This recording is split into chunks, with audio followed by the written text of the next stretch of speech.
What's going on, guys, and welcome to another episode of Book Club, where we're going to be covering this Pokemon manga right here. We have Mega Ruby and Alpha Sapphire. I'm uber hyped to cover this right now. Thank you guys so much for joining. Here we go. So we're going to be checking out this manga as you see here. One fun thing about this episode in particular, if you couldn't tell already, we're shooting at 60 frames per second. Kind of excited because I think there's only like one other video on the channel where we have that, and I'll annotate that for you right now with a card, and that is called Poke Course, pretty much going over the basics of the Pokemon TCG.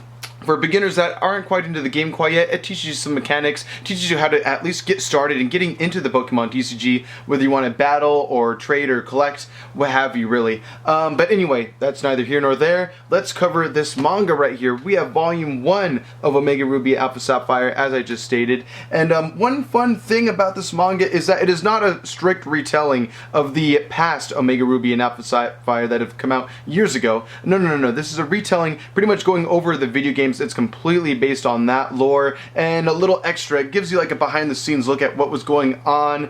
Since we're really only covering the story of like one protagonist in the game, aside from Wally, this kind of goes into 3 protagonists as well, including our boy Steven Stone right here. So yeah, really fun stuff. Let me just see if I can get this better focus for you though. Alrighty, the focus is a little better on it now. Let's go ahead and take a look at the front cover here. Looks awesome. We have Mega Latios right there on the front, Steven Stone, Zinnia, Ruby, Sapphire, and Emerald there as well. Also, checking out the back, we also have the contest stars as well, along with cosplay Pikachu. It's actually pretty cool art. Let's go ahead and take a closer look at that.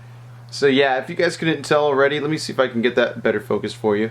Alright, yeah, the price right here is really cheap. It's only like $4, $5 in America and Canada. It's actually maybe like $6 in Canada. Not too bad at all, though. I really dig the price for this. It's about half the length, I would say, of a usual manga that you would pay for like 10 or 12 bucks, I would say. So really cool, brief little read. Maybe keep you busy for about 45 minutes to an hour, depending on how fast or slow you read. I'm a slower reader. I really like to take my time with indulging into the lore, and I reread some panels as well just for fun and kind of just gander at them. It's really good art in this book, I would say, and the paper quality is really strong as well, real sturdy as you would imagine. I know like the Viz, like what is it, 3-in-1s, that paper is a little thinner compared to what you would expect from a Viz Big book, and this is like the similar quality of like a standard Viz Media manga, maybe about the same of a Viz Big as well, if not at equal to. It's really good paper here, really good inking as well, as you can see. Really sick, flashy colors going on. Oh, not really colors anyway, but shading as well. I would love if they brought this into color, though. That would be cool. But the covers are really beautiful as it is. I can't really complain with that also. But let's go ahead and get into some of the story. I won't make it too spoilery. I will warn you guys when it starts to get so. But pretty much it is the plot of Ruby and Sapphire, but like at the end of Omega Ruby and Alpha Sapphire, you know, when Sky Pillar comes into play and Groudon and Kyogre are starting to battle, and you need to summon Rayquaza from the top, meeting Zinnia. For those of you that have played Ruby and Sapphire, the Omega and Alpha versions anyway, and you play the Delta episode, which is like endgame status. So those of you who have not played the endgame of those video games, probably skip to the end of this video or just exit entirely. But those of you who have played the Delta episodes, go ahead and keep on enjoying, because yeah, that's pretty much what this book covers. It's really fun, and it covers like a side story of that as well, as I mentioned earlier. Pretty much it continues the story of Ruby, Sapphire, and Emerald training now though to achieve Mega Evolution with their Swampert, Sceptile, and Blaziken. It's really fun. They're trying to learn their ultimate moves from this one trainer called Ultima. Apparently, I can't, you know, it's like a unisex character. I can't tell if it's like a old lady or if it's an old man. Either way, they are training him. The gender of the the person that's helping train them and their Pokemon. It hasn't really said, like, they don't call him by like a he or she. It's just Ultima, that's their name. And Steven Stone refers the trainers to Ultima in order to achieve their ultimate moves as well, because all Steven Stone tells these 3 trainers is that something big is coming, but he doesn't yet explain what that is. And that's where the mystery kind of lies. They're kind of, it is Emerald and Sapphire actually that are doing this mission with Ultima, getting their Pokemon trained up, while Ruby kind of goes off on his own to pretty much confront the problem that he knows is like impending. And now we're going to jump into some spoilers. So again, jump to the end if you'd like, or going back out of the video now, no problem. I don't blame you at all if you haven't read this yet. But I would recommend picking this up. It's a really fun little brisk read, really funny with humor and good action as well. Really fun, like Megalatios gets in a major fight, which is pretty fun.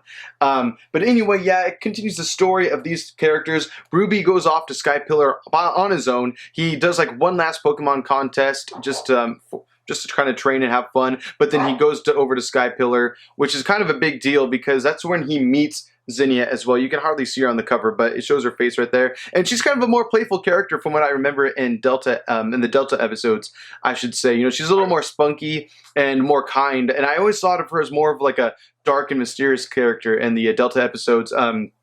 Let me know if you guys agree. I'm not sure, but that's the vibe I got from her anyway. And he goes to confront her and he knows who she is as well, which I wasn't quite sure how that was, but that is the case. So yes, Ruby meets up with Zinnia and explains that he needs her to help him and explain exactly what is going on because he realizes that there's some sort of mysterious force going towards Hoenn right now, but he doesn't exactly understand what that is. And so like she gets her Salamence to fight Latios, who gives Ruby a ride to the Sky Pillar. It was really cool actually. They both Mega Evolve, long story short, and they duke it out. It was pretty cool to watch two Dragon type Pokemon do that. Really fun artwork in this book. I don't want to really flip through too many pages again to like give you guys too much spoilers. I want you guys to be able to enjoy the panels when you get this book yourself. But in the next episode, if you guys would like spoilers like that, let me know because yeah, if you guys really want to, no problem. I'll be sure to always warn for spoilers before we get to that kind of territory as well. Just so that way everyone can enjoy the this kind of show like in their own way, really.